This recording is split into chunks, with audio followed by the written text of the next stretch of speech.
Hello and welcome back to my craft room. It's time to quickly finish off my second pennant in my boho bunting. Shouldn't take me more than a few minutes now to finish this off. So what I've done is I've cut another piece in the backing fabric, put the two layers together face to face, right side to right side, and I've just run a little running stitch. You can see it better on this side, a little running stitch all the way around. The only time I've gone into a bit of a back stitch is where it's a little bit more bulky, where there's, like across here, for example. I don't think it needs to be more than a running stitch because it's not a seam that's going to take any kind of pressure at all. So right, so I've done that. I'm just gonna it was I made a very narrow seam allowance because I forgot to cut my shape a little bit bigger to allow for that, so I'm not going to trim any off, I'm not going to worry, but I'm just going to maybe clip the curves a little bit, very near the edge there. Maybe a bit too near the edge. So it's all a bit slapdash and ramshackle, this is. But that tends to be how I roll. Okay, get rid of those bits, put them in my oats jar. Moment of truth, let's turn this right way out. Oh. See, bit too ramshackle, bit too near the edge. Let's just do that. Let's try that again, shall we? So I'm going to need to stitch around this bit again. Okay, it's okay. I did it in a bit of a hurry. I'm just making sure that the edges are meeting up a bit better this time. Right, just coming to the end. So anybody who's watching this hoping for an expert sewing tutorial will have been desperately disappointed. But that's not what this is meant to be. It's just about the idea and getting creative and having a bit of fun slow stitching. It's not about perfection. Okay, keep fingers crossed. Hopefully I've done it a bit better this time. See, I need to clip those curves in a bit more now. Trepidatious now. Okay, that's better, that's better.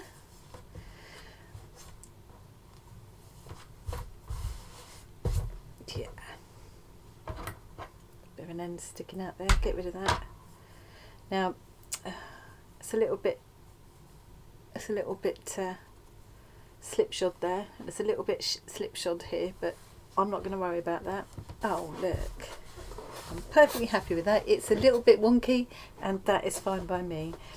If you are making these and you want to make them perfect, then you do you. That's the thing, isn't it? It's for me, the whole sort of slightly ramshackle quality of this adds to the boho kind of feel. I'm trying my new seam roller now. I'm not even sure if this is how you're supposed to use it. It's certainly doing a better job of flattening it out than just pressing it with my fingers. Try it from the other side. I think it's probably more meant for when you're like opening a seam out, but that's done a pretty good job of that actually. It does squeak a bit. In theory, I shouldn't have the backing fabric kind of rolling around to the front like that. This was sewing bee. Esme would not be impressed. But it's not sewing bee. It's my craft room and it's my project. And I quite like that a little glimpse of that backing fabric is showing. In fact, if I'd have tried to do that on purpose, I probably couldn't have done it, but I like it because it kind of coordinates with the colours in the fabric and the embroidery. So that is absolutely fine. I think what I'm going to do now is add a little kind of running top stitch around here. You can see my basting stitch there, which I could pull out now, but I'm not going to because I actually really like the look of that. So I think for my little running top stitch I'm going to use this because it will go with all of the different fabrics, and it's the same sort of colour as that backing fabric that's showing through anyway. And it might look like I've done it on purpose. See, next time I'll try and get this to happen again and it won't work. So I'm just going to do a little running top stitch with 2 strands of embroidery cotton.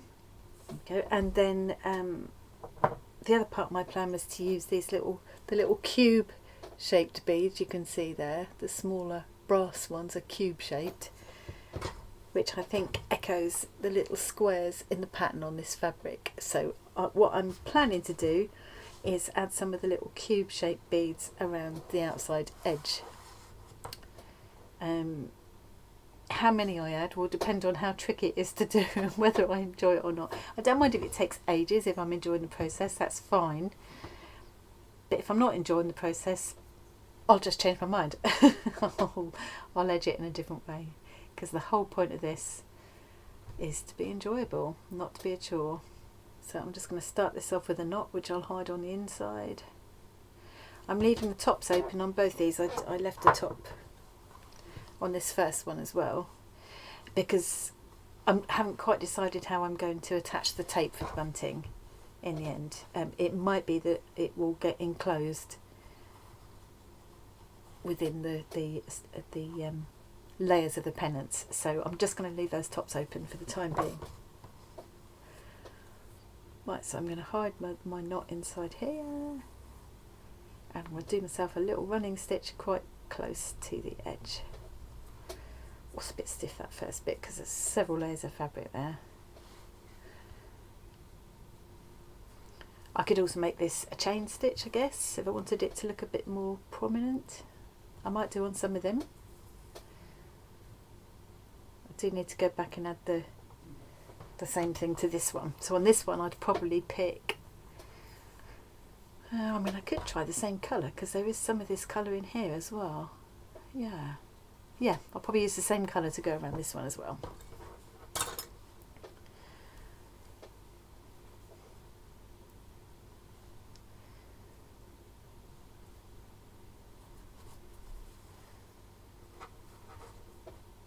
Just coming to the end now. I'm hoping this piece of thread is just about going to see me through. I hate when you have to re-thread just for a tiny little bit. So I'm going to make this enough. So the next thing is to work out how to do this beading. I'm just wondering if I really need to go all the way around, or just do that little, just do the kind of bottom. I need to check before I start that whichever needle I'm using will go through when threaded. There seems to be plenty of room with that one. Yeah, I'm thinking I might just try not running them all the way around, but just kind of along this bottom edge to about there. And do them every centimetre or so. So let's have a go, I'm going to just kind of wax this thread because I don't want it getting all tangled up when I'm putting my beads on. Just check it still will go through the beads when it's got thread on, because there's nothing more annoying. Right, okay, that's that done. So I'm going to start about here, sort of halfway up my motif here, and see how I go. I'm going to put my needle in there a little distance away from where I want to start, and then just pull that through so that the end will be hidden inside there, and then I'm just going to make a little double stitch to start me off.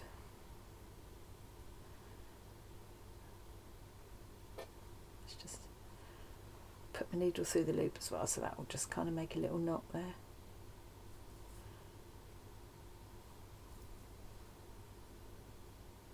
Okay, let's see how this goes. I've never done this before, so right, thread on my first bead. And then I'm just going to stitch back into the fabric. Yeah, so I've just pulled that up so that the bead is close to the fabric, and now I'm going to go, oops, I'm going to go back in and along about 1 centimetre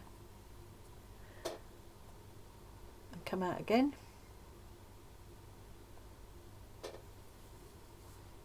Make sure I haven't come through, and put on my next bead. Oh, that one's too small as well. Oh, this is going to be annoying. Okay, that one's alright. Thread on my next bead, So I've just threaded it on like that, put another stitch in, just like a little over stitch. Can't see what I'm doing. Yeah, just a little over stitch. It's quite hard to do this at arm's length under the camera, so to bear with me a bit. Yeah, and that might be easier than if I just turn it over and go underneath this, the top layer of this backing fabric, and come out about 1 centimetre away again. Yeah, this isn't going to be too arduous. Okay, put the bead on, hope it fits. Yes, it does. Okay, I'm getting into a rhythm now. It's always the same when you, oh, it's too small. When you first start doing something, you're a bit making it up as you go along, but you do get into the swing of it, hopefully. Either that or you never do it again. Wouldn't actually be too bad to sit and do this the whole way around, but I think that bottom kind of portion of it is enough. What if I ought to? Is it showing enough? Should I be attaching it more to the silky fabric? Yeah, maybe as I go around I'll bring it more to the front. Yeah, they look better when they come sort of more to the front like that, I think. But it's just a little touch of twinkle. It's not massively important. I'm not going to bother to go back and do the others again. I'll just carry on like this from now on. Like I said the other day, some of my proper embroiderer friends would probably have to look away if they could see some of the stuff I do. I'll do one more. I don't want this video to go on too long. I'll do one more. Now I've got the hang of it. So I've brought my thread out here. I've threaded my bead on, and then I'm going to put the needle back in more around to the front there.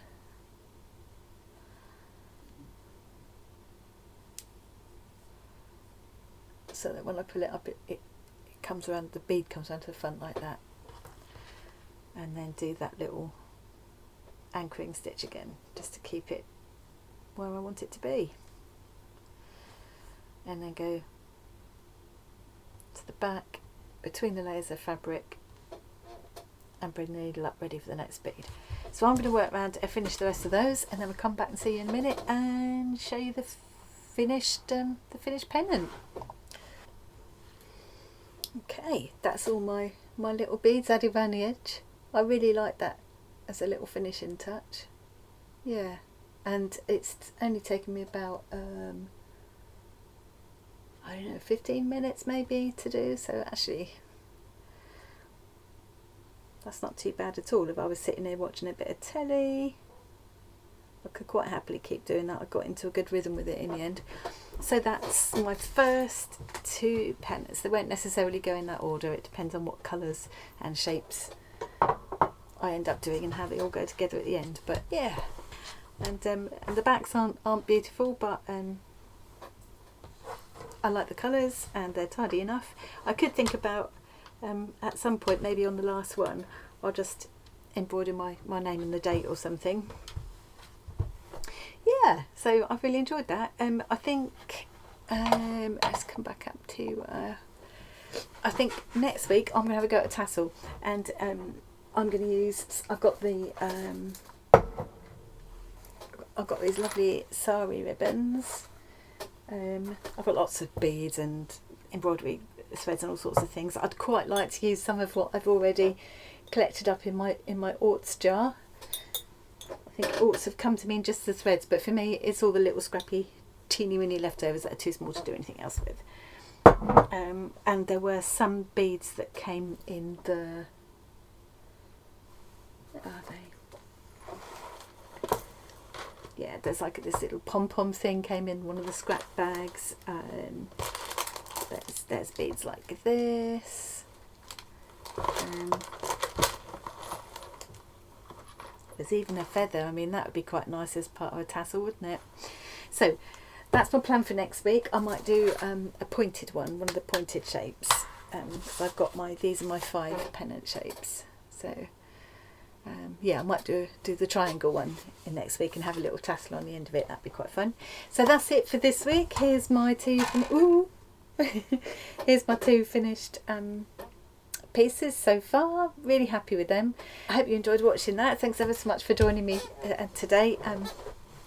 If you end up making some boho bunting, please let me know, tag me or whatever, because I'd love to see. I'll be really chuffed.